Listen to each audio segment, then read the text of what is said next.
Hare Krishna, welcome everyone to our Srimad Bhagavatam overview. We'll begin with our prayers. Magyanatimidandasya Gyananjana Shalakaya Chaksharon Yena Tasmai Shri Gurave Namaha. Shri Chaitanya Manobhishtam Sthapitam Yena Bhutale Swayam Rupa Kadamhyam Dadati Swapatantikam Vandeham Shri Guru Shri Yuta Padakamalam Shri Gurun Vaishnavamsha Shri Rupam Sagrajatam सहगणा रघुनाथान्वितं तं सजीवं साद्वैतं सावधूतं परिजना सहितं कृष्ण चैतन्य देवं श्री राधा कृष्ण पादान् सहगणा ललिता श्री विशाखान्वितांश्च हे कृष्णा करुणा सिंधु दीनबंधु जगतपते गोपेश गोपिका कांत राधा कांत नमोस्तुते तप्त कांचन गौरांगी राधे वृंदावनेश्वरी वृषभानो सुते देवी प्रणमामि हरिप्रिये वाञ्छाकल्पतरुभ्यश्च कृपा सिन्धुभ्य एव च पतितानां पावनेभ्यो वैष्णवेभ्यो नमो नमः। नमो विष्णुपादाय कृष्णपृष्ठाय भूतले श्रीमते भक्तिवेदान्त स्वामी नित्यनामिने नमस्ते सरस्वती देवे गौरवाणी प्रचारिणे निर्विशेष शून्यवादी पाश्चात्य देशतारिणे जय श्री कृष्ण चैतन्य प्रभु नित्यानंद श्री अद्वैता गदाधर श्रीवासदि गौर भक्तवृंद हरे Krishna Krishna Krishna Hare Hare Hare Ram Ram Ram Hare Hare. Hare Krishna, welcome everyone. So we are discussing from the fourth canto of Srimad Bhagavatam. We are discussing the episode of Daksha Yagya, and we discussed how when Sati she was very insisting to go to the Daksha Yagya, the Yagya which her father he was performing.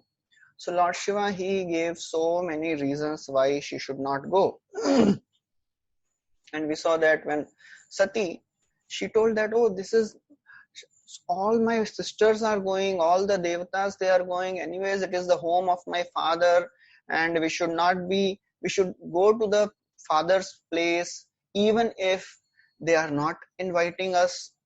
And so many things she said. Lord Shiva, he starts telling that, although he was very sad because he was remembering the harsh words spoken by Daksha, still he smiled and said, actually, you are saying, whatever you are saying is right. We should go to the home of the father and any person who is our relative, even if he has not called. But if that person is angry and he is finding faults, then we should not go. Sati said, but my father has wisdom. He will not find faults. Lord Shiva says, you are thinking like this, but because he is proud of so many qualities, Vidya, Vapo, Vidya, Vayo, Vitt, Vapu, Vayo, Kulai, all these qualities which he has, because he is proud, all these qualities, they are not giving him wisdom. He's becoming more and more blinded by this pride. And then Lord Shiva said, so therefore one should not go to anyone's house if the mind is disturbed, if that person's mind is disturbed. Sati may say, but I'll tolerate if my father says something wrong. Lord Shiva says, we can tolerate even the arrows which are thrown by the enemies. But if our dear and near ones, if they some harsh words, it will be very difficult for you to tolerate. So therefore, please don't go. Sati becomes angry. She starts thinking, maybe you are hostile towards my father. That's why you are speaking like this. Lord Shiva says, no, I am not hostile.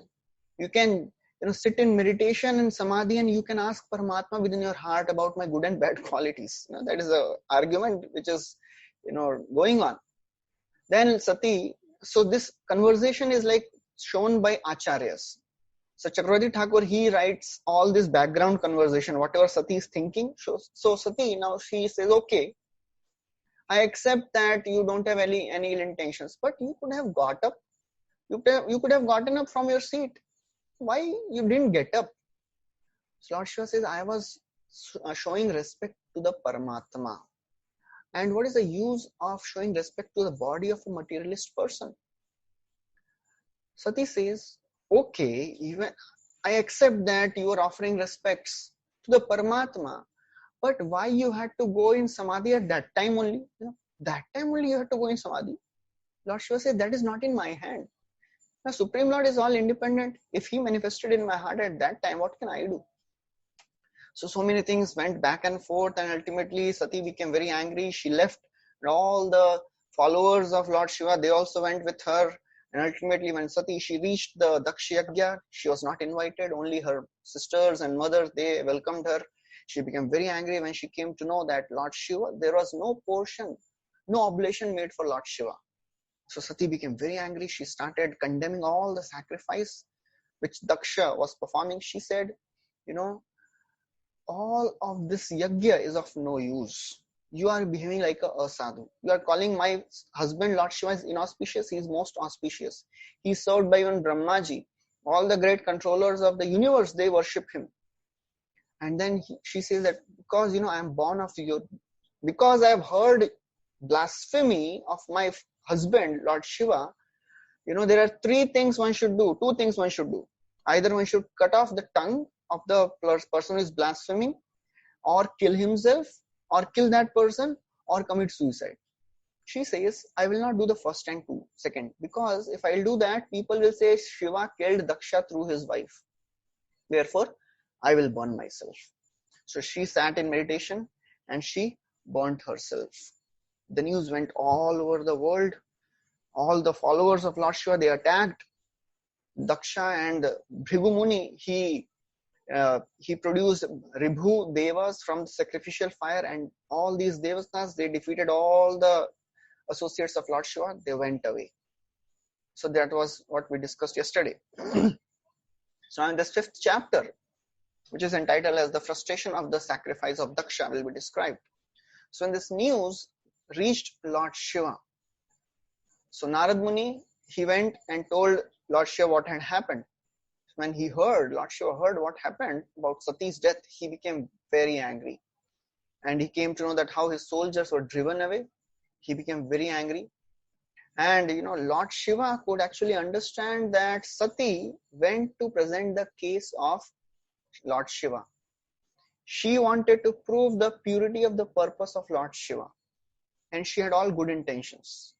And she was thinking, I'll, remove the misunderstanding, mitigate the misunderstanding which is there between my husband and my father. But she could not do that. And ultimately, she was insulted and she was committed. She burnt herself. So Lord Shiva became very angry and he plucked out a bunch of hairs. He stood up, he started laughing very loudly like a madman, and he threw that bunch of hair on the ground. And from that, a very fearful black demon appeared. The description of and this demon was called Veerbhadra, as you can see in the slide. That Veerbhadra demon, he was very tall, he was as high as the sky, he was as bright as 3 suns, and his hair was like blazing fires. He has thousands of hands, every hand was carrying a weapon, and he had very sharp teeth. He was wearing a garland of skulls. And when this Veerbhadra appeared, Lord Shiva ordered Veerbhadra, and actually Veerbhadra, he folded his arms and asked, what shall I do, my Lord? Please order me. Lord Shiva, you ordered Veerbhadra, you go and kill Daksha and all his soldiers at the sacrifice. Sorry. So, actually, Lord Shiva, he told that you are born from my body. Therefore, you are the chief of all the associates. Don't worry, you will not be defeated. Just go and destroy all the soldiers and destroy Daksha. Prabhupada writes an interesting purport. He says that here is a beginning of competition between Brahma Tej and Shiva Tej. Brahma Tej was the power of Brahmanas, which was created by Bhrigu Muni, and because he created Ribhu Devatas. And Shiva Tej is the Veerbhadra, who was created by Lord Shiva. And Prabhupada writes, there is always competition going on between the mode of goodness and mode of ignorance. And that is the way of material existence. So this quarrel between Lord Shiva and Bhrigu Muni, centering around Daksha. Daksha is the center, and actually Bhrigu Muni and Lord Shiva, the soldiers of Bhrigu Muni and the Veerbhadra, they are fighting. So this is a competition going on between the mode of goodness and mode of ignorance. And Prabhupada writes, sometimes mode of ignorance wins, sometimes mode of goodness wins. And then he writes that in this material world, every devotee should try to always be in the mode of goodness, because there is always a competition between the mode of goodness and the ignorance. So therefore, the more we are on the mode of Sattva Guna, it is a very, very conducive platform to practice devotional service. As it is said in the Bhagavad Gita, Krishna is saying that if somebody wants to transcend these modes of nature, only way which is possible by, is the practice of devotional service. By the practice of bhakti, anybody can transcend these modes of material nature. So then Veerbhadra, when he was ordered, immediately he circumambulated Lord Shiva. And he was very, very confident, because he had got the mercy of Lord Shiva, and he found that I am capable of coping any resistance which will come on my path. So then, accompanied by all the other associates of Lord Shiva, he was carrying a very fearful trident in his hand, and he was looking as if he was fearful even to death. Udyam Shulam Jagadantakantakam. Jagad Antaka Antakam. Jagad Antakam means Yamraj, death, Lord of death. And Veerbhadra, he was fearful even to the Lord of death. So that's how he was very, very fierce, very, very powerful. So Veerbhadra, he proceeded towards the sacrificial arena, and as he was approaching, he was wearing a very, very, very powerful, anklet. This anklet which he was wearing was making a tumultuous sound, as it is described. And then as he approached there, all the people who were there on the sacrificial arena, they started seeing that there's a dust which is rising. The whole sky became black. And they started thinking from where this dust is coming from. And they said, this cannot be caused by the wind or the cows, because there are no cows passing. This cannot be caused by the plunderers, because King Prachin Bari is still there. He will not allow any plunderers to flourish. Is it that the time of dissolution of the planet has come? So Prabhupada writes that this Prachin Bari is a very, very important, which is described here. So this Prachin Bari, which will be described in the further 4th canto, he was the ruler at that time of this tract of land. And he was such a powerful king that he would not allow any of the irreligious principles to grow. Just like we hear the story of Parikshit Maharaj also. Parikshit Maharaj, when he saw that in my kingdom there are some irreligious things which are growing up, he went on a conquering expedition. He conquered all the Bhumandala, all the Varshas, Ketumal Varsha, Ramyak Varsha, Kimpurusha Varsha, Bharata Varsha, everything he conquered. One day as he was roaming in his country, he found that there was a Shudra dressed as a king. He was beating a cow and the bull. And immediately he took out a sword to punish him. And he said, in my kingdom, this is the kingdom of the Pandavas. Nobody can flourish. No irreligious, principles can flourish in the kingdom which is led by the Pandavas. Same was with Yudhishthir Maharaj. Yudhishthir Maharaj ruled this kingdom of the whole Bharatavarsha based on the principles given by Bhishma and Krishna. Atha Bhishmoktam Achyutoktam. So therefore, his glory was so well known that people all over the 14 planetary systems, they knew. Kamam Vavarsha Parjanya Sarva Kamaddughamahi Shishichusma Vrajan Gavam Payasodhasvati Muda. The kingdom was so flourishing that the cows would give the milk without even being milked. Everybody was happy. There were ample rains. And the glory of Yudhishthir Maharaj's kingdom went even up to the Swargaloka. So therefore, this Prachina Bari is also described as a very, very powerful king. And although he was old at that time, but still, Prabhupada writes that he was still living and he was very strong and that he did not allow any of the irreligious princes to grow. So when this dark cloud started darkness started covering all over the sky, Prasuti, the wife of Daksha, she started speaking. She said that this danger is the result of Daksha's sin. Because he insulted innocent Sati, he could not stop Sati to commit suicide, and she was so very innocent that when she was burning herself, all the other people, they just watched.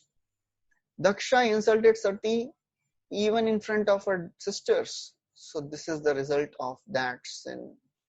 And Prabhupada writes that Prasuti could understand that this danger is because of Lord Shiva, because of Daksha neglecting to respect and honor Lord Shiva.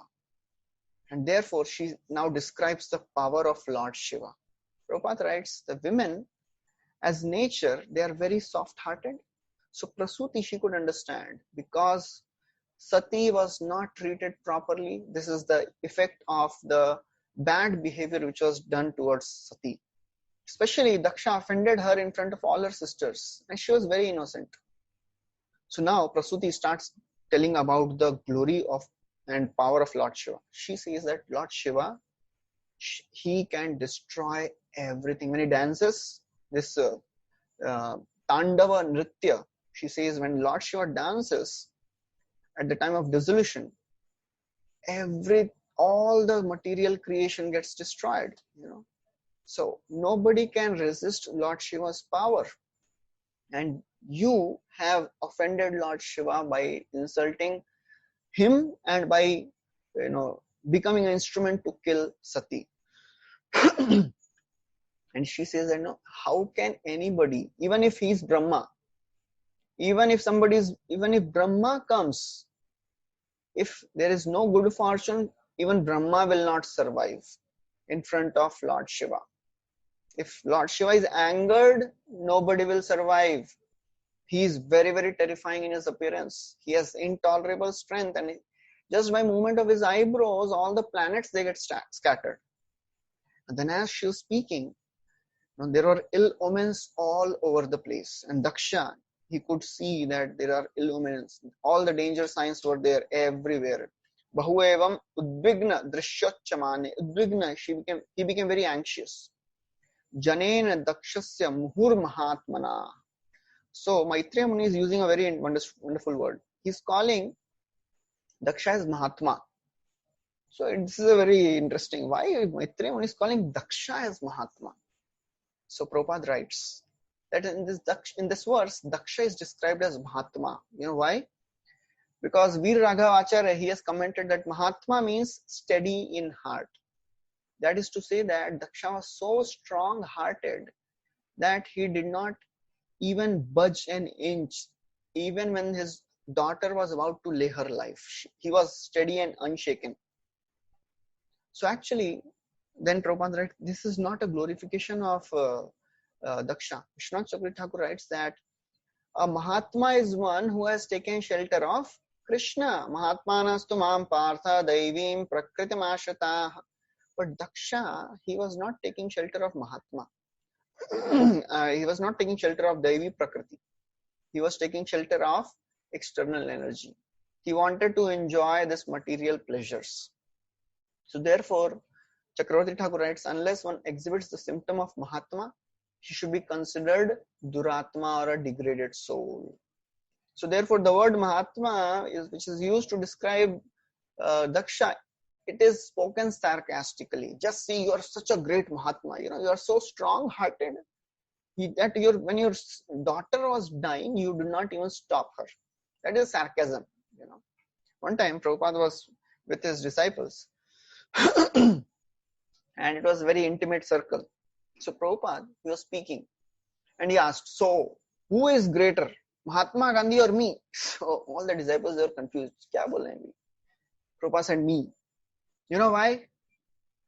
Mahatma Gandhi drove Britishers out of India. and there was one Britisher, British devotee, he was fanning Prabhupada. And Prabhupada said, just see, and I am engaging them in my service, so that was Prabhupada.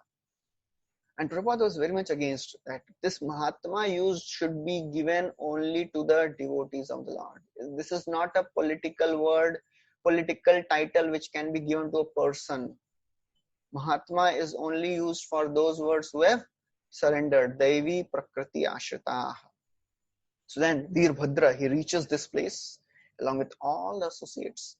And all the associates, they were carrying various weapons. They started running all around the sacrificial arena. And they started creating all the disturbances.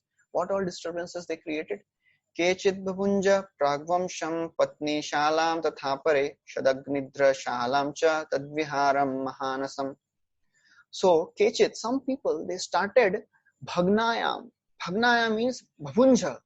They started destroying the pillars which were holding the sacrificial altar. They started destroying pragvamsha. And some were destroying the sacrificial pots.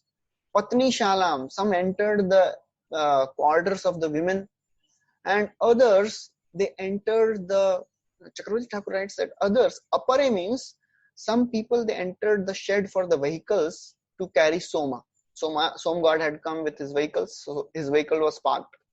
So they entered this shed and they were destroying everything there. And then some other people, what they were doing? They went to the north of this place where there was a sacrificial, there was a place for kindling the fire. There is a particular place, Agnidra Shala. And some people, they went to Viharam. What is Viharam? Vihara is a place for the sponsorer. The person who has sponsored this, uska alag se ghar, place for that. They entered that. Mahanas means kitchen. So all these associates of Lord Shiva, headed by Veerbhadra, they entered all these places. They destroyed the pillars holding the sacrificial altar. They entered the women quarters. They destroyed everything. They extinguished the sacrificial fire. Whatever the boundary line of the sacrificial arena was there, they tore down that. They blocked the way. Some sages were running away. So some of them, they blocked the fleeing sages. They threatened the women. Chakravarti Thakur said, what was the threaten which they were making? So they were threatening, they scolded the women with a coarse language by saying, stay here and we'll make you widows. So that was the threatening which they were giving to all these women. And then they were arresting all the devatas, and they were, some of them, they urinated on the sacrificial altar. Maniman, he arrested Bhrigumuni. Veerbhadra arrested Daksha. Chandesha arrested Pusha. Nandishwar arrested Bhaga. And there are constantly stones were pelting. All these associates, they were constantly pelting stones. So all the priests and everybody was becoming so much aggrieved. And then Veerbhadra, what he did, his activities are described. First of all, he tore off the mustache of Bhrigumuni. Why? Because he had smiled, showing his mustache after Daksha insulted Shiva. That's why he tore off. Then he plucked out the eyes of Bhaga. Why he did that? Because this Bhaga had encouraged Daksha by the movement of his eyebrows in his assembly. So all the followers, and Veerbhadra, he knew everything. So he plucked out the eyes of Bhaga. And then he knocked off the teeth of Pusha. Why Pusha? Because this Pusha, he was smiling sarcastically and he had shown his teeth, when Lord Shiva was insulted. Just as, Lord Balram, he plucked out the teeth of Dantavakra. There is a story which is described in the 10th canto, that when there is a marriage going on between Aniruddha and the daughter of Duryodhana, so then some of the kings, they started making fun of Balramji because he was getting defeated in gambling match. So this Dantavakra, he started laughing, showing his teeth. So Lord Balram became so angry, he knocked off his teeth. So Veerbhadra also knocked off the teeth of Pusha. And then after doing all that, he tried to behead Daksha with sharp weapons. He was trying to cut off the head. He sat on the chest of Daksha and he started cutting the head of Daksha with his sharp weapons, but he was unsuccessful. He tried his best. He used all the mystic powers, he used weapons, he used Vedic hymns, but still he was not able to cut the head of Daksha. Seeing all this, Veerbhadra was becoming very much bewildered. So then what he did? So he took Daksha on the sacrificial altar, as you can see in this picture, where the animal sacrifice happens. He put head of Daksha on that and he cut off the head of Daksha like a sacrificial animal. And then when this Daksha was killed, his head was cut off, all the soldiers, all the Shiva's associates, they become very happy, joyful. They started cheering and shouting and they expressed their joy. And then Veerbhadra, in great anger, he put that head of Daksha in the sacrificial fire and he left for Kailash. So that is a whole devastating sacrifice of Daksha, and Daksha was killed. Then after that, so now the 6th chapter begins. So in the 6th chapter, what happens is after Daksha is killed, all the Devatas, they go to Brahma and they tell, please do something. So this Veerbhadra has destroyed everything and all the Devatas, they have scattered. It has created big chaos everywhere. So all the Devatas, they went to Brahmaji for help. So all the Devatas and Rishis and the sages, they were wounded and they were defeated by the followers of Lord Shiva. So they somehow approached Brahmaji and they informed what all had happened.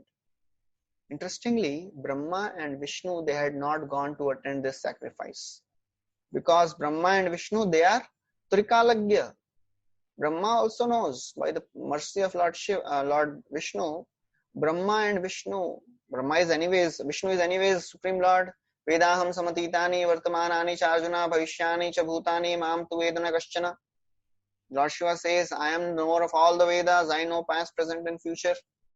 Lord Brahma knew, Lord Vishnu knew that there is a disaster which is going to take place, so therefore they did not go. So now, when all the Devatas, they approach Brahmaji. So now Brahma speaks. He's speaking to all the Devatas. He says, that when he heard everything from the Devatas and all the members who had attended that sacrifice, he said, you have blasphemed a great personality. Tan akarnya vibhu praha tejiyasi kritagasi shemaya tatra sa bhuyan na prayena bhubhushatam. Tejiyasi kritagasi. You have blasphemed a great personality. Therefore, you have offended his lotus feet. Anybody who offends great personality, there cannot be any happiness for him in this world. So therefore, better you die. Though you desire to live happily, it is better that you do not live. Because you have offended great personalities, better that you die. Prabhupada writes that it was good that Daksha died. Because if he would have lived, then he would have to suffer the effect for many, many lifetimes. And he would have committed the same offense again. So therefore, it is a mercy by the government if the murderer is punished. Otherwise, he will suffer a lot. Ayu shreyo yasho dharmam lokan ashisha evacha hanti shreyamsi sarvani pumso mahad atikramaha. So it is described, if somebody offends the great personalities, 5 things they decrease. The lifespan decreases. Shreya, all the opulence they decrease. Yasha, fame goes down. Dharmic principles go down. And Ashish, he loses all the benedictions.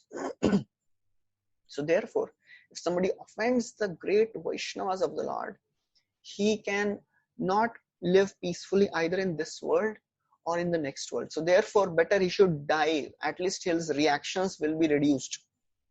So therefore, actually, in first canto, we discussed that when Parikshit Maharaj, he came to know When he put garlanded Shamik Rishi. So when he was returning, he was lamenting. Actually, he was expecting punishment and he was desiring punishment. So this is a very interesting thing. When we commit some mistake or offense, we expect punishment. We don't even expect punishment. We somehow think somehow we should escape the punishment. Next time we'll not commit the mistake, but this punishment should not come. But Parikshit Maharaj, being such a responsible king and such a great devotee of the Lord, he is showing by his ideal example. If somebody offends a devotee, how he should behave. So Parikshit Maharaj is expecting the punishment and he desired the punishment. Let the punishment come. Otherwise, two things will happen. This mentality of offending will not go. I'll make the same mistake again. And because of my offense, my future generations will get affected. They will have to suffer. So therefore, Brahmaji is saying, you cannot be happy in executing this sacrifice because you have committed a great offense against a great devotee of the Lord. So therefore, he says that now there is only one way by which you can save yourself. You have excluded Lord Shiva of his share in the sacrifice. You all are offenders. So if you desire to live, you should please him. You go and fall at the feet of Lord Shiva. He is Ashutosh. He will be pleased very easily. Therefore, Lord Shiva is called Ashutosh. Ashutosh means pleased, one who gets pleased very easily. So don't worry. He will be pleased. He'll forgive you. Just go immediately. So that is a quality of a devotee. When somebody offends a devotee never takes the offense. Because he thinks anyways, he had not offended me, I deserve this punishment. But the person who offends the devotee, he should be very, very eager to go and beg forgiveness. Vishwanath Chakravarti Thakur writes in Madhurya Kadamini that if this is the first offense, to blaspheme the devotees who have dedicated their lives of propagating the holy names of the Lord. If somebody offends the devotees of the Lord, and devotee does not mean only pure devotee or advanced devotee, anybody who has started chanting should be considered as devotee. And if somebody commits offense to a devotee, then we should be with sincere and genuine heart go and ask forgiveness. And if the devotee does not forgive, then what we should do? It is natural that devotees will forgive. They'll say, okay, no problem. I didn't even take that offense. Don't worry, don't think about that. But even if they say that, we should serve them. We should win their good will and we should please them by our actions. But what if they don't forgive? Then what one should do? One should keep on serving them, trying to get their blessings. And Chakravarti Thakur writes that even if after serving for a long time the Vaishnava does not get pleased, then what one should do? Then one should just pray to the Lord and keep chanting with a very, very repentant heart. Repentance destroys the sinful reaction. The offensive mentality will be destroyed if somebody is repenting for the mistakes he has done. If somebody is not repenting, then it is a very, very dangerous proposal. Krishna says through Uddhava, Jata Shraddho Mat Kathasu Nirvinna Sarva Karmasu Veda Dukkhatmakan Kaman Parityago Apyanishwaraha Tato Bhajet Mam Prita Shraddhalo Dranishchayaha Shamanachatan Kaman Dukkho Darkam Shagarhayan. Jata Shraddho, the devotee who has his faith is risen in my pastimes, he has given up all sense gratification. Nirvinna sarva karmasu, because he knows sense gratification leads to misery. Ved dukkhatmakan kaman. But still, even though he knows that sense gratification leads to misery, still he engages in sense gratification. Because parityago apyanishwaraha, he is unable to give them up. Then what does the devotee do? Tato bhajet mam prita shraddhalo dranishchaya. Still, the devotee keeps on worshipping the Supreme Lord, serving the Supreme Lord with love and devotion and determination, with faith and determination. all the while repenting for his sinful activities. Jushmanascha tan kaman. Jushman means all the while repenting for the sinful activities which he has performed. So this repentance is a very, very important aspect. When we offend some Vaishnavas, we should repent. We should not, anyways, he'll not take the offense, I can make fun of that person some more time. So therefore, in devotee circle, many times it happens that devotees, they make fun of others, thinking that we are friends. Anyways, we are familiar with each other. We are, friends from day one of Krishna consciousness. I can take the liberty of making fun of this person. But if the person gets offended, if he feels bad, then Krishna will not forgive. Therefore, it is said that every person around us, they have the capacity to either raise our consciousness or bring our consciousness down just by their desires. Because Krishna is there in everyone's heart, noting all the desires. If Krishna sees, okay, this devotee, this person is making so many devotees happy, so many devotees are happy with his services, even though the devotees will not come and appreciate. Many times the devotees, they don't come and appreciate. Some devotees, they will say, oh, nice service. Most of them will not come and say. Even if nobody comes and say, thank you, very nice service, Krishna recognizes. Krishna takes a note, okay, this person is making so many devotees happy. He will bestow mercy. But if we are offending Vaishnavas, the Vaishnavas may not say, but Krishna is noting, this person is putting so many devotees into trouble. Krishna will take a note and he'll remove that mercy. So therefore, we should repent for the sinful offenses which we have done and beg forgiveness. So that is what Brahma is telling to all the devatas. Then he says, Lord Shiva, when Lord Shiva is angry, the whole world and all the protectors of the world will be destroyed. They cannot exist. And because he is very, very sorry, because he has lost his wife and is already disturbed by the harsh words which were spoken by Daksha. So all of you please go immediately and you beg pardon from Lord Shiva. So demigod said, okay, but please give us some way to do this. We are surrendered to you. Please show us the way how to go, and we are fearful. So Lord Shiva, in all the Dakshas, Brahmaji, he is saying that, I, Indra, all the devatas, all the sages, nobody knows the power of Lord Shiva. He is supremely powerful, he is independent, and even after knowing all that, who would dare to offend him? And you all have offended him. So anyways, I'll come with you. So Brahmaji and all the devatas, they went to the place of the residence of Lord Shiva. So all the devatas and the pitas and prachetas and prajeshas, they're the lords of all the living entities. They're called Praja Isha.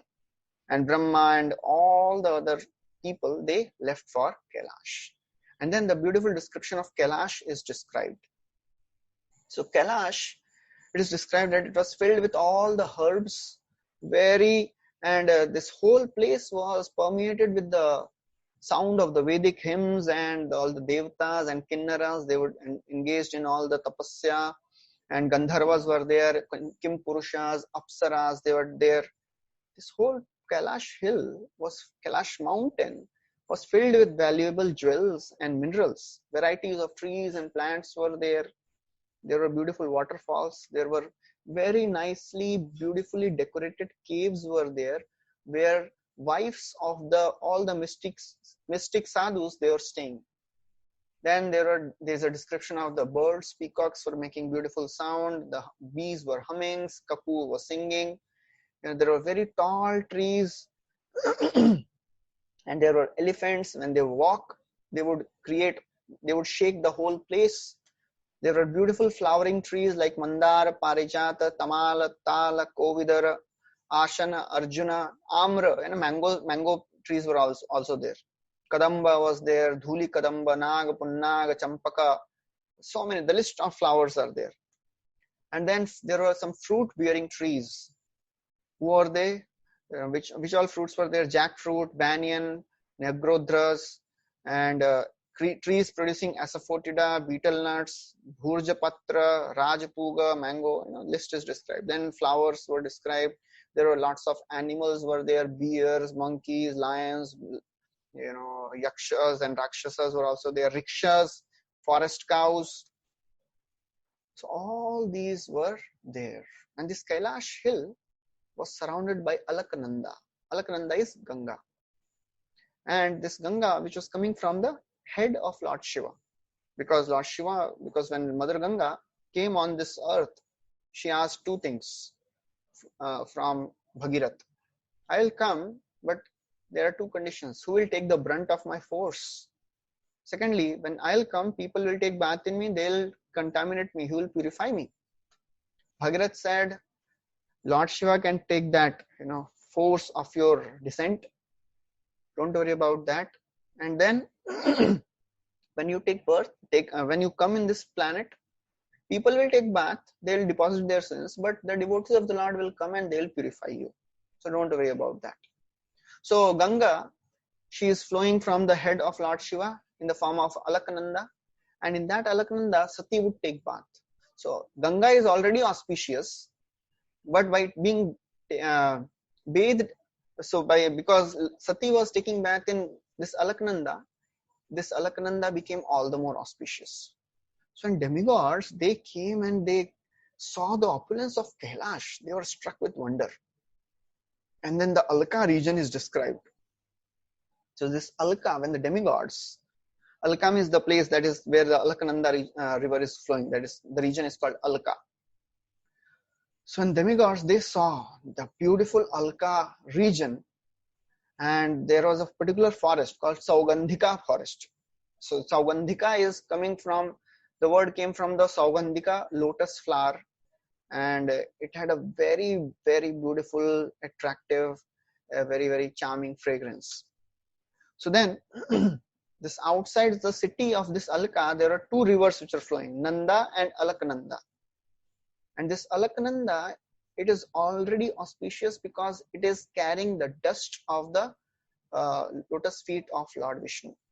So first canto also describes Vilas Shri Tulasi Vimishra Krishnangri Renu Abhyadikam Bunetri Punati Lokan Ubhayatra Sheshan Kastamna Seveta Marishyamanaha.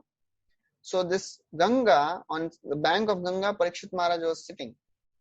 So it is described, the glory of Ganga is such that Vilas Shri Tulasi Vimishra, the Ganga is carrying the fragrance of the lotus feet of the Lord mixed with tulasi. Krishnangri Renu, the dust of the lotus feet of the Lord is mixed in the river. Punati Lokan Ubhayatra Sheshan, and it purifies the three planetary systems. Who will not serve Mother Ganga? So therefore, the lotus feet of Lord Vishnu is called Vishnupad, and therefore Ganga is called Vishnupadi. So Vishnupadi was going. So now it is described, Prabhupada writes that this lotus feet of the Lord is called Tirthpad. And why it is called Tirthpad? Another reason. He says that Tirthpad means the place where all the sages are residing. All the sages, they are always found at the feet of Lord Vishnu. And the sages, they are tirtha, tirthi kurvanti tirthani, as Yudhishthira Maharaj told to Vidura, that you are the place of pilgrimage. You are purifying the places of pilgrimage. So therefore, the Tirthpad means the place where all the devotees are found. And devotees of the Lord, they are so powerful that they even purify the places of pilgrimage. In Brahma Vaivarta Purana, there is a description. So there are the fourth part of Brahma Vaivarta Purana describes Krishna Leela, Krishna Janma, and whole Leela, all the pastimes of Krishna is described there in Brahma Vaivarta Purana also. And then in the 129th chapter of this fourth khanda, there is a episode of Goloka Arohanam. So Krishna has completed all his pastimes and is about to depart from the material world to the Goloka Vrindavan. So Mother Ganga comes to Krishna and there's a conversation which is going on between Ganga and Krishna. So Ganga is saying, Bhagirathi Vacha, he says, she says, He Nadharamana Sreshta Yasi Golokam Uttamam Asmakam Cha Gatischatra Bhavishyati Kalau Yuge. So she's saying, O Supreme Lord, O Protector, after your departure to Golok Vrindavan, what will be my situation in the age of Kali? How will I survive? So Krishna says, Kale Pancha Sahasrani Varshani Tishtati Bhutale Papino Yani Tubhyam Dasyanti Snanatah. O Ganga, please stay on this earth for next 5,000 years. Sinners will come and deposit their sins in you, don't worry. How will you get purified? Mama mantropasaka sparshat bhasmi bhutani tatshanat bhavishyanti darshanatcha snana devacha janavi. So Krishna is saying, don't worry, O Ganga, O Janavi, my mantra upasak will come. He who worships me by mantra, he will come just by the sight, by touch, and by the bathing of Mama mantra upasaka, you will get purified. So, this is the prediction of Srila Prabhupada in the Brahma Vaivarta Purana. Mama mantra upasaka, my mantra upasak will come just by the sight, by touch, and when he'll take bath in you, you will get purified.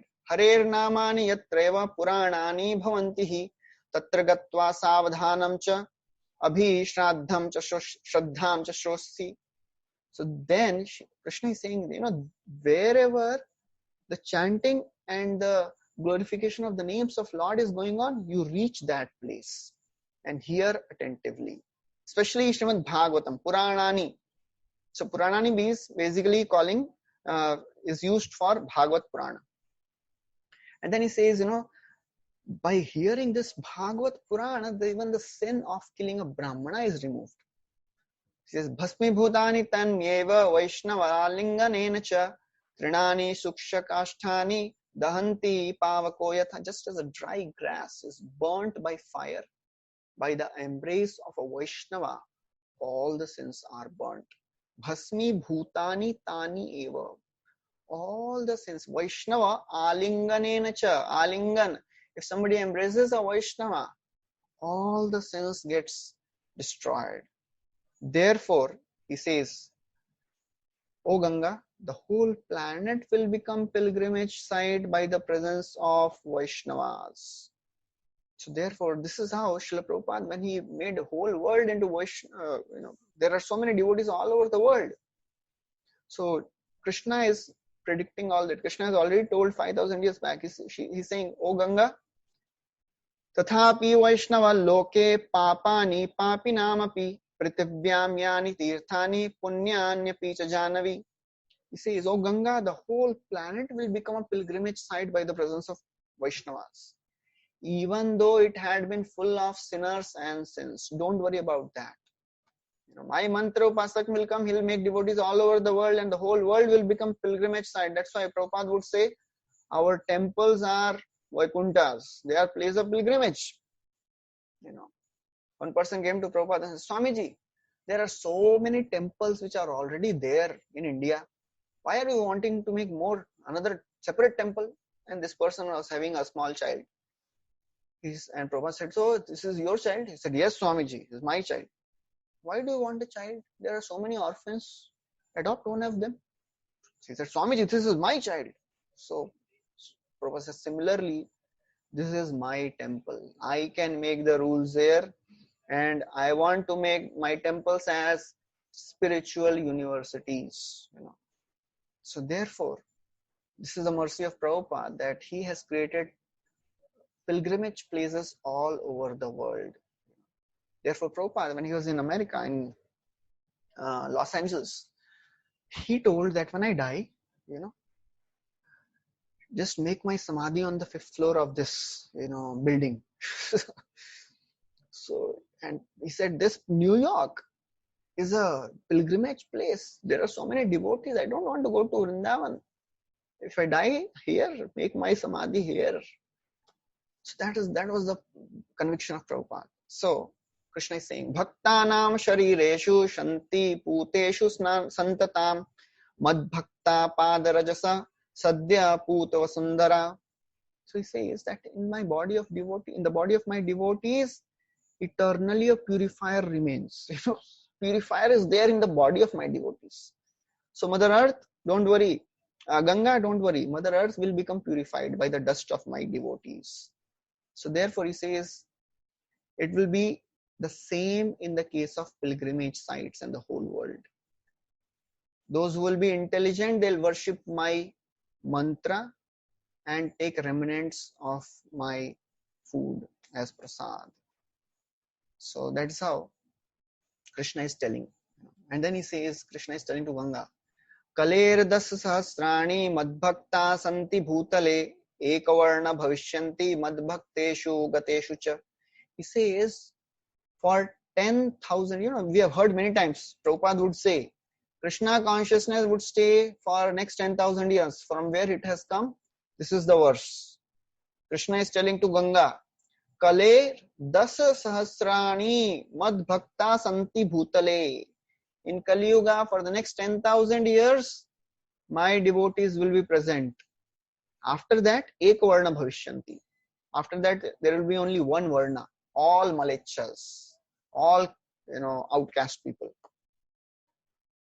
So this is how devotees are so very powerful that they can create pilgrimage places all over the world.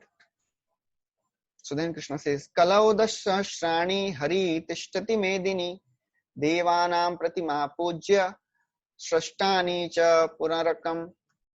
So he says, I will stay on this earth for next 10,000 years. For that time, the deities of demigods will be worshipped, Puranas will be present. So this is how all the devatas, they are coming and they are seeing that this river is flowing, it is Tirthapad. And when they say, when all the wives of the devatas, Maitreya is saying, when all the wives of the devatas, after enjoying with their husband, they become fatigued, they come and take bath to get, again rejuvenated. And when they take bath, this water becomes yellow and fragrant because of the, of the bathing of all the apsaras. When they stay here, there is a beautiful fragrance which is coming because of the beautiful flowering plants. It creates very sensual atmosphere and it agitates the mind. Prabhupada writes a very wonderful purport here. He says that this is the result of a nice atmosphere in this material world. Immediately there is an awakening of sexual appetite in the minds of materialistic person. But we discussed in the third canto. In the third canto, there is a similar description which had come. There was beautiful flowering plants. Vaimanika salalna saritani shashwat gayantri yatra shamalam shapanani bhartu antarjalenu vikasan madhumadhavinam gandhena khandita dhiya apyanilam shipantaha. The denizens of heaven, denizens of Vaikuntha, they are flying in airplanes with their wives who are very beautiful, but still they are not disturbed by the lust because they are completely focused on Krishna. Although the ladies of Vaikuntha, they are extremely beautiful, but there is no lust which is entering their hearts because they are completely focused on Krishna. So all these devatas, they saw the various bathing ghats which were there. The steps were made with Vaidurya gems, and then the devatas, they saw Lord Shiva sitting under a huge banyan tree.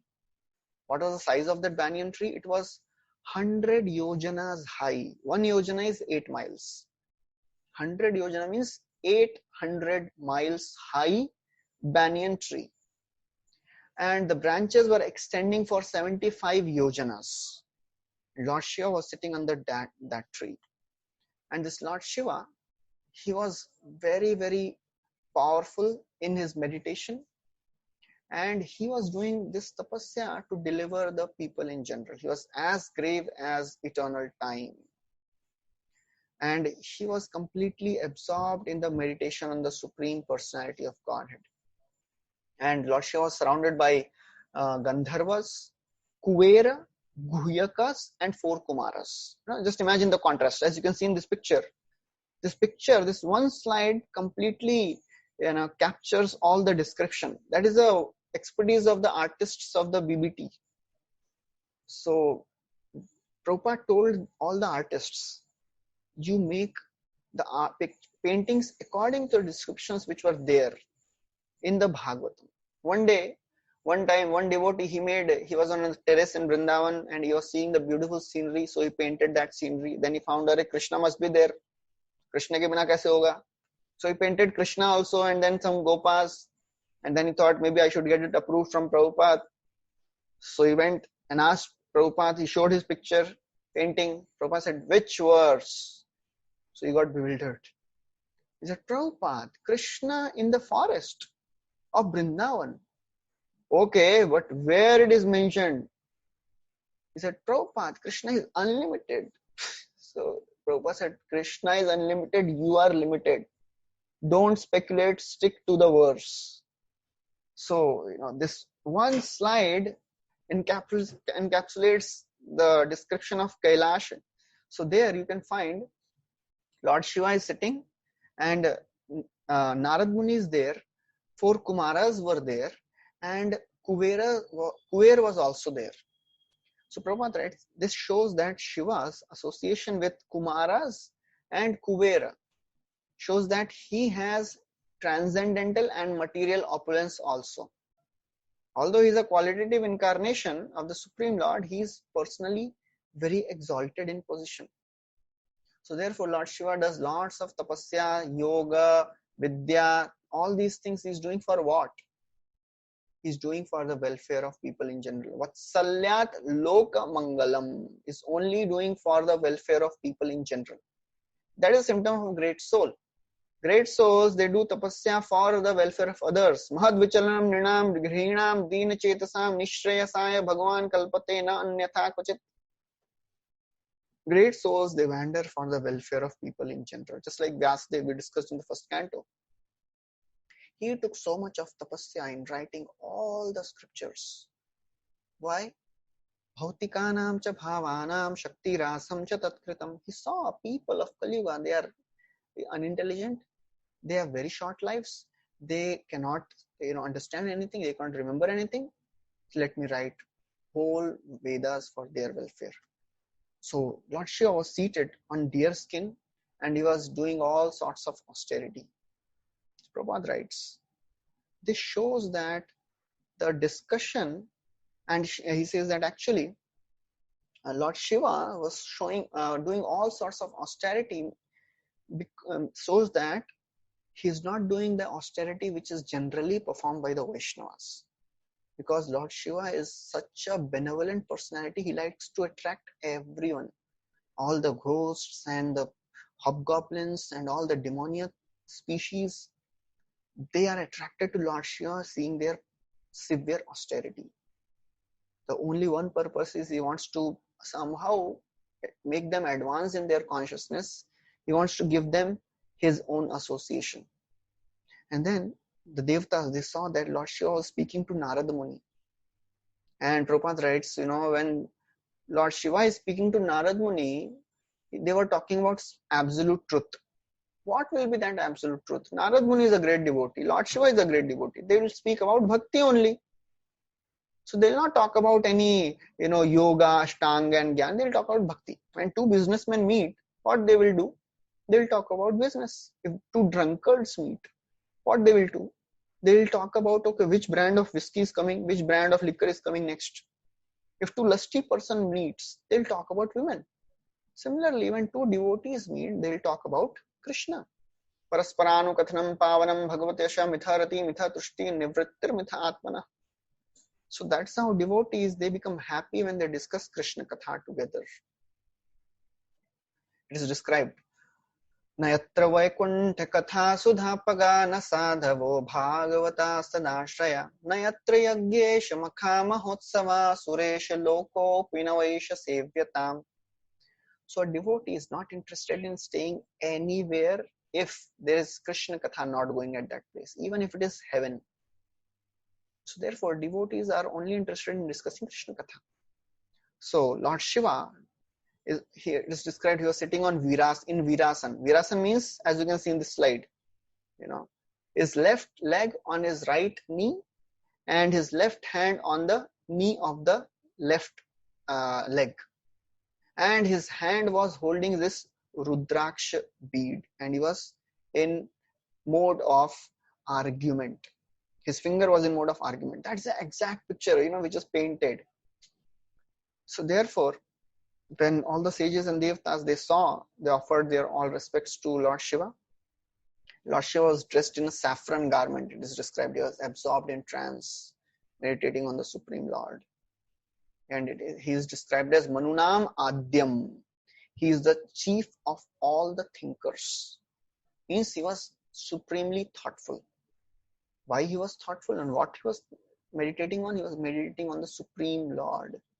Prabhupada writes, just like Advaita Acharya, he was always crying for the appearance of Chaitanya Mahaprabhu. So Lord Shiva is also Sadashiva. Sadashiva is the Advaita Acharya's incarnation of Sadashiva. So therefore, Lord Shiva is also thinking, how can I deliver all the living entities? Just like Advaita Acharya, he was seeing the fallen condition of all the people. He was desiring, please descend in this world. So that is the merciful nature of Lord Shiva. Then when Lord Shiva, he saw that Brahmaji has come and all the Devtas has come. So all the Shiva is very exalted. He got up from his position when he saw Brahmaji. Why? Because Lord Shiva is born of Brahmaji. He is the son of Brahma, just to show respect. Just like it is described that just like Vamana Dev, he showed all respect to Kashyapa Muni because he was his father. Similarly, Shiva offered obeisances to Brahma because Brahma was his father. Now Brahmaji, he started smiling. Chakravarti Thakur writes why he was smiling, because he was thinking that he was personally fearful from inside, but he wanted to hide that fear, because he was thinking maybe if I'll speak something, Lord Shiva should not become angry. So he started smiling. So now Brahmaji starts glorifying Lord Shiva in the mood of Shaivites. So Shaivites, they glorify Lord Shiva as the Supreme Lord. So he glorifies that you are the Supreme Brahman, you are the source of material manifestation, you are the form of Sadashiva from whom all this material Prakriti and Purusha, they are coming. You are creator, maintainer and destroyer of all these creations. So Chakravarti Thakur writes why he is glorifying in that way. Because actually Sadashiva is also praised on the level of Vishnu sometimes, because he is an incarnation of Lord only. He is a Gunavatar. So therefore, it is not wrong if Lord Shiva is glorified on the level of Vishnu, because he is also avatar of Krishna, of Lord Vishnu. Then he says, you have created this Varnashram system. You have created a system of sacrifices by which one can attain the supreme destination. So now, after that, he says, you have ordained the destinations of Swarga and hell for various people. And then he says, actually, why are you doing opposite to some people? You are giving liberation to some people, but why you killed Daksha? Why Daksha is killed in such a improper way? So Brahma now here seemed to blame Lord Shiva that you did not do well with Daksha. But then he says, no, actually it is not your fault, that is your mercy. He says, if the surrendered devotees do not become angry with other beings because they observe your presence as Paramatma in everyone, thus they do not differentiate amongst living beings. So therefore it is right that you have killed Daksha. So otherwise he would have offended other devotees also. So therefore he says, then you are so exalted. You have no need to kill people. They are already killed by providence. And then he says, sadhus, they are so very compassionate. Please be merciful on Daksha. Yasmin yada pushkaranabha mayaya durantaya sprishta dhiya prathagdrishaha kurvanti tatrahi anukampaya kripam na sadhavo daiva balat krite kramam. He says that sadhus, they are very, very compassionate. Although they have the power to counteract, but they don't counteract the ill things, the wrong things which have been committed towards them.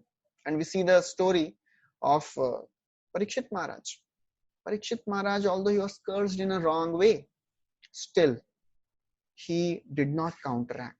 He just accepted it as the will of Lord. And then he says that, you are never bewildered by the Maya of the Lord. You are merciful to even those who are bewildered by Maya.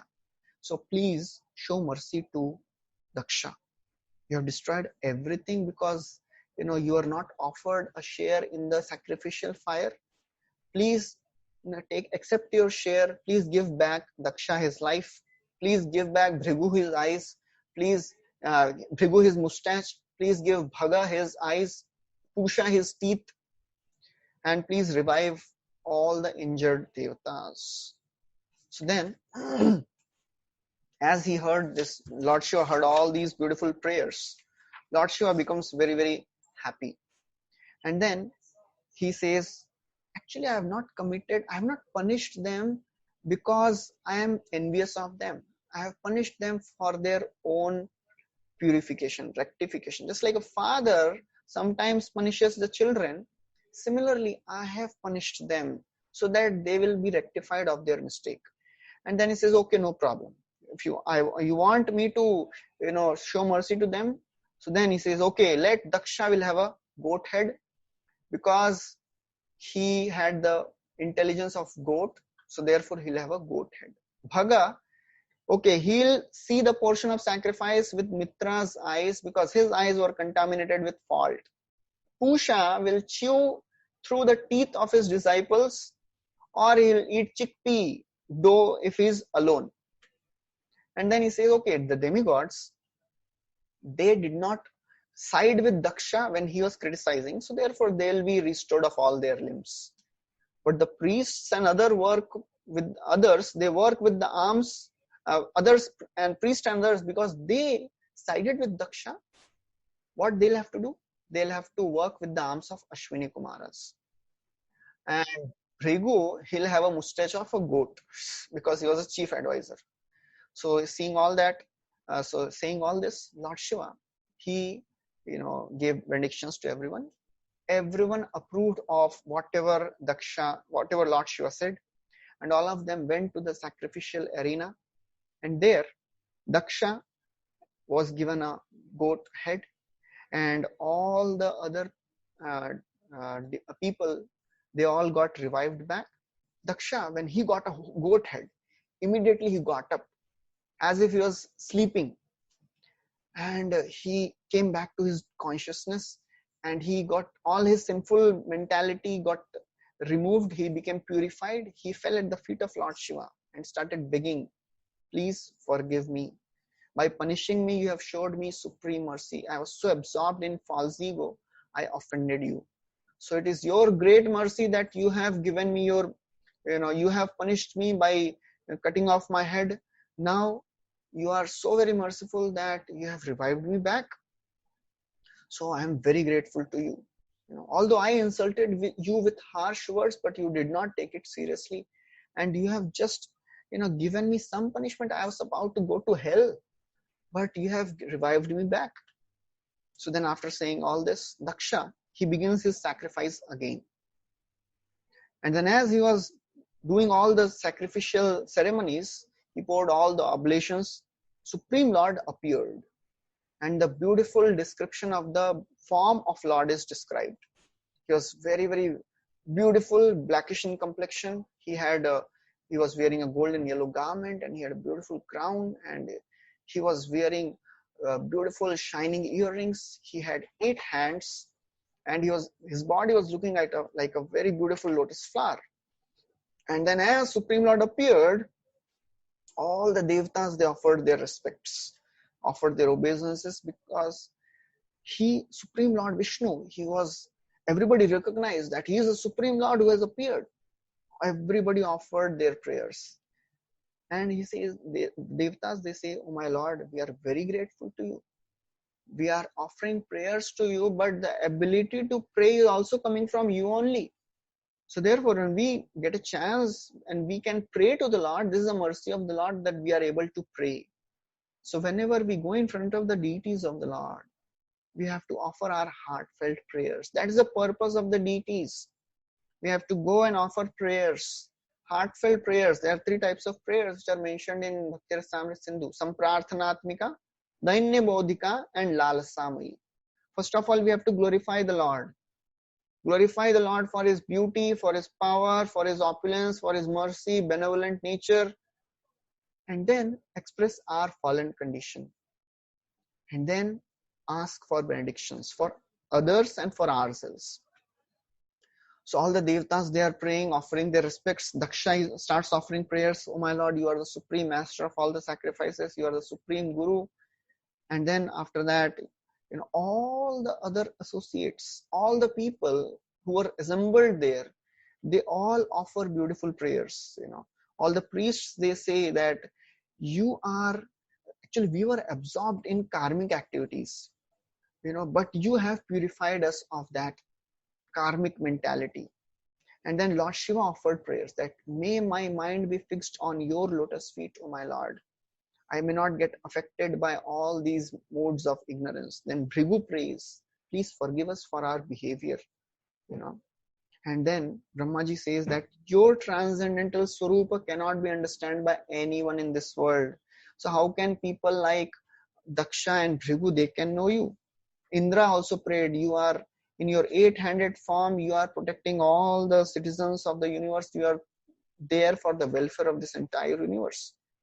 Then Siddhas, then sages, and then Prasuti prays, and Lokpalas, and all the personified Vedas, the fire god, the Devatas, Gandharvas, Vidyadharas, everybody they are praying. And then Daksha, after the Lord appeared, Daksha, he begins again, he continues the sacrifice, and Lord became very, very happy. Lord Vishnu becomes very pleased. Now Lord Vishnu, he instructs Daksha. He says that, oh Daksha, I am the super soul of this entire creation. There is no difference between me, Brahma, and Shiva. But somebody may say, Lord, Supreme Lord is one. I have heard Daksha may say, Supreme Lord is one. And according to scriptures, that is you. How are you saying that Lord Shiva and Brahma and you are equal? Lord Vishnu says, I am that original person who appear in various avatars, Guna avatar, as Brahma, as Vishnu. But Daksha may say, but how is Brahma, who is a Jiva? Brahma is a Jiva and Shiva is touched by the mode of ignorance. How can they be non-different from you? Lord Vishnu says, only an ignorant person sees a difference between me and Brahma and Shiva. Because Jiva, who are the Jivas? They are the Shakti of the Lord, Tatashta Shakti. There is no difference between Shakti and Shaktiman. Lord Shiva, who is he? He is the incarnation of myself only. So we are same. Therefore, my devotee sees no difference between me and all the Jivas. They have equal vision. They are Samadarshinaha. Then after that, Daksha worships Lord Vishnu, and then he worships Lord Shiva and all the other sages who had assembled there, and then everybody departed.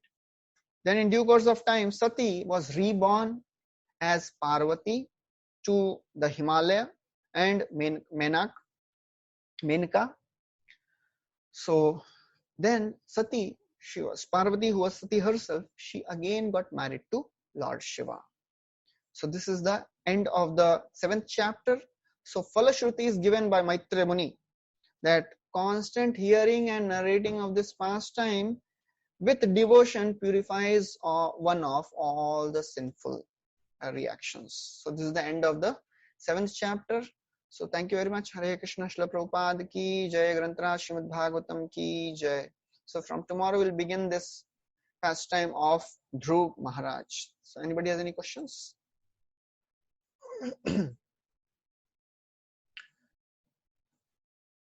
Okay, so we'll stop here. Thank you very much. Hare Krishna, Srila Prabhupada ki jai.